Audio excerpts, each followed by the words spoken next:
안녕하세요. 김중호입니다. 김중호 부동산 TV 제245회 방송을 시작하겠습니다. 오늘의 방송 주제는 영원한 블루오션은 먼저 좋아요, 구독, 알림을 눌러주시면 더 좋은 방송으로 보답하겠습니다. 감사합니다. 부동산 신정보를 전달해 드립니다. 경기일보의 이지용 기자가 1월 10일 보도를 했습니다. 인천시 도시철도 1호선과 서울 지하철 5호선 노선의 연장 용역비 2억 9천을 들여서 용역을 본격화한다. 다음 인천일보의 노성우 기자가 12월 29일 날 보도를 했습니다. 안양박달 스마트밸리 민간 사업자 공모가 해를 넘긴다. 이 박달 스마트밸리는 107만 평 사업부지에 탄약고 지하화하는 데 1조 원이 투입이 되고 전체 사업비는 약 3조 원이 투자가 됩니다. 안양시와 안양도시공사는 민간 사업자를 재공모할 계획입니다. 다음 동아일보의 최동수 기자, 이축복 기자, 송진호 기자 세 분이 1월 12일자로 보도를 했는데요. 규제 풀리자 매수 꿈틀, 강남에서는 호가를 올린다. 아파트 얘기인데요. 1월 10일 서울 강남구 대치동 대표 재건축 단지인 은마 아파트 인근 공인중개업소 이곳에도 금매를 찾는 전화가 잇따랐다. 이 단지 전용 31평형 매물 6건은 지난해 12월 18억에서 19억 원대에 거래되었고 종전에는 26억에서 종전가 26억에서 7, 8억이 떨어진 그런 가격입니다. 엄마 아파트 인근 공인중개업소 관계자는 지난해 12월 호가를 4천만 원 내렸던 집 주인이 최근 5천만 원을 올렸다며 급매물은 거의 소진됐다고 말했습니다. 또 총 5,678 가구의 잠실 엘스 전용 84평방미터는 잠실 1단지죠. 지난해까지 주로 19억 원대에 팔렸지만 현재 나와 있는 매물은 모두 20억이 넘는다. 인근 공인중개업소는 매수자와 매도자 간 원하는 가격차가 2, 3억까지 벌어져 있다고 했습니다. 고준석 부동산 전문가는 말하기를 올 들어 적절한 매수 시점을 묻는 사람이 늘었지만 고금리가 문제라며 금리가 높은 데다 추가 인상 가능성까지 있어 거래가 활성화되기 어려울 것이라고 했습니다. 다음 광명역 일직동은 4통 8달 교통의 중심지다. 이런 제목입니다. 서울역, 삼성역, 광명역 일대는 그리고 인천공항까지 일자리가 많습니다. 제4차 국가철도망 구축 계획에 의거 상업지와 일자리가 늘어나고 인구가 늘어나고 있습니다. 1기 신도시는 분당이 성공을 했고 2기 신도시는 판교가 성공을 했습니다. 3기 신도시는 광명역이 있어서 시흥 광명 3기 신도시가 약 385만 평, 3기 신도시 중에서 최대 규모이죠. 신도시가 5분 거리에 지정이 되었습니다. 광명역에서. 정부에서 규제를 완화하고 있어서 집값이 떨어지는 속도가 좀 느려지고 있습니다. 최근 돈이 갈 데가 없습니다. 아파트 경기 가격도 많이 떨어지고 돈은 금괴나 땅에 묻어 놓아야 큰 돈이 될 수 있습니다. 땅은 경기를 타지 않습니다. 적은 돈으로도 살 수 있는 것이 땅입니다. 최소 땅은 5억에서 10억이 있어야 되지만 이 역세권은 적은 돈으로도 할 수 있습니다. 따라서 1억짜리 땅이 사실은 없습니다. 하지만 전철 역세권에는 개별 지분 투자로 1억에서 5억까지 1억에서 5억 정도로 투자가 가능합니다. 지분 투자는 매수나 매도가 가능합니다. 아무런 지장이 없습니다. 광명시는 서울시 도시계획에 의거 만들어진 위성도시이고 과천시와 크기가 비슷합니다. 다음 좋은 땅 고르는 방법에 대해서 말씀드리겠습니다. 좋은 땅은 첫째, 입지가 중요합니다. 둘째, 인구 유입이 되어야 됩니다. 인구가 늘어나는 곳이 좋은 땅입니다. 셋째, 하남시나 남양주 왕숙지구, 과천시, 시흥 광명 신도시 이런 곳이 좋고요. 신도시나 역세권, 산업단지 주변이 좋습니다. 토지 보상이 나가기 3년 전에 매입해야 합니다. 기존 시가지에 붙어 있는 땅으로서 전철 역세권이 최고로 좋은 땅입니다. 시가지에 붙어 있어야 개발이 빠릅니다.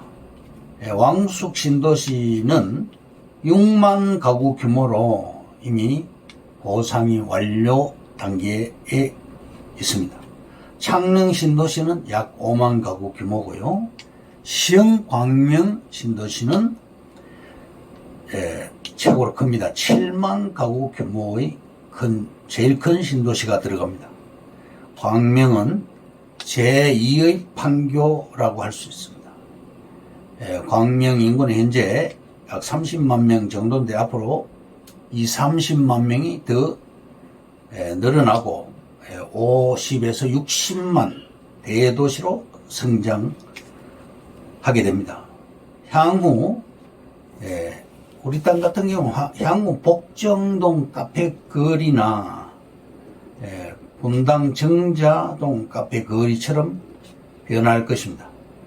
현재 평당 500만원 선인 이 땅이 앞으로 평당 4,5천만원 선으로 예상이 됩니다.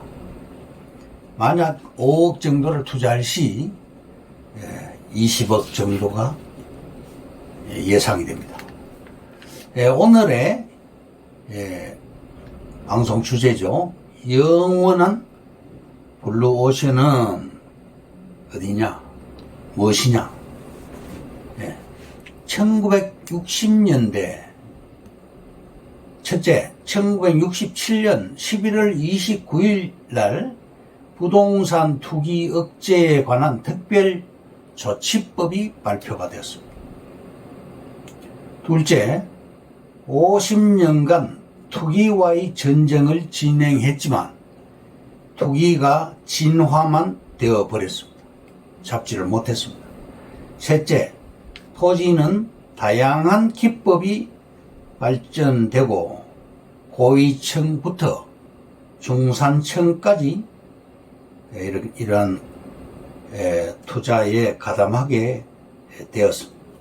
넷째, 1968년 2월 1일부터 70년 7월 7일까지 경부고속도로가 완공이 된 후에 70년 7월 7일 날 완공이 되었습니다. 완공된 후에 토지는 부동산의 상품으로 인정받게 되었습니다.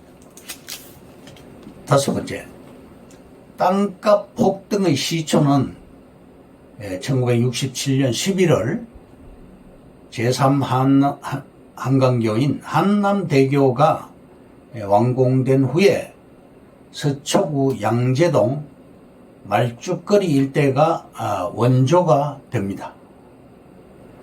여섯 번째, 강남 땅을 못 사면 유행에 뒤떨어진다는 소문이 나게 됩니다.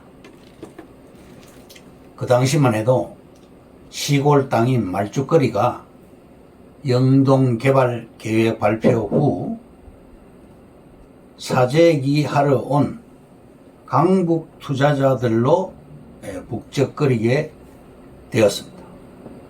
일곱 번째, 1966년 초 복부인이 등장하게 되면서 신사동 일대 허벌판이 평당 3.3 평방미터당 200원이었는데 1년 후에 평당 3,000원으로 상승이 되었습니다. 다음 1970년대에 대해서 말씀드리겠습니다. 첫째, 1970년도에는 평당 3.3 평방미터당 12,000원으로 복부인들이 미등기 전매 방식으로 이 땅값을 끌어올렸습니다. 몇 번의 미등기 전매로 돈을 만지게 된 복부인들은 70년대 중반 용산구 이촌동, 강남 영동, 잠실 등의 아파트와 땅에 투자하면서 투기에 열을 올리면서 투기 집단의 원조가 되었습니다. 복부인들이. 둘째, 토지 가격이 가장 많이 상승한 시기는 1978년으로서 전년 대비 무려 49%가 급등했습니다. 토지와 건물의 양도세를 50%로 부과하기 시작했습니다. 국세청에서 부동산 업소를 신고제에서 허가제로 전환을 했습니다. 다음 1980년대 81년 광주 민주화 운동이 시작되었죠. 첫째, 강남 개발을 경기 부양 수단으로 삼아 강남구 개포동 녹지, 그 당시 자연 녹지인데요. 자연 녹지를 택지로 개발하게 됩니다. 둘째, 82년 장영자 사기 사건 후에 우리나라에 과거 큰손이 세 분이 있었죠. 조선시대부터 장씨. 장영자 사기 사건 후에 도로 건설 예정지 및 택지 개발 예정지를 중심으로 사재기 열풍이 일어나고 원조 복부인의 투기 시장을 능가하게 됩니다. 셋째, 1983년 4월 18일 투기 과열지구 지정 규제가 강화되고 토지 및 주택 문제 종합 대책을 입법화하게 되었습니다. 넷째, 1980년대 말 부동산 가격이 급등하면서 810 부동산 안정대책과 주택 200만 호 건설 계획을 골자로 하는 1990년 4월 13일 부동산 투기 억제 대책을 발표를 하게 됩니다. 다음 1991년 이후 현재까지 1998년부터 2001년 사이 IMF 시대에 부동산 경기 활성화 대책과 규제 완화, 토지 규제 완화, 양도세 인하, 분양권 자율화, 전매 제한 폐지로 부동산 시장이 서서히 과열하게 됩니다. 두 번째, 우리나라의 정부 정책은 주기적으로 가격 상승과 하락에 대응하는 대책이 번갈아 가면서 시행이 되고, 가격이 급등을 하면 긴급 부동산 대책을 발표를 하고, 다시 문제점이 발생하면 가격 안정을 찾는 방식으로 정책을 실행했습니다. 셋째, 결국 땅값의 상승, 안정, 하락을 거쳐 다시 상승으로 이어지는 패턴을 반복하게 됩니다. 넷째, 토지는 새로 만들어낼 수 없기 때문에 영원한 블루오션인 것입니다. 이상으로 김종호 부동산 TV 제 245회 방송을 마칩니다. 감사합니다. 김종호였습니다.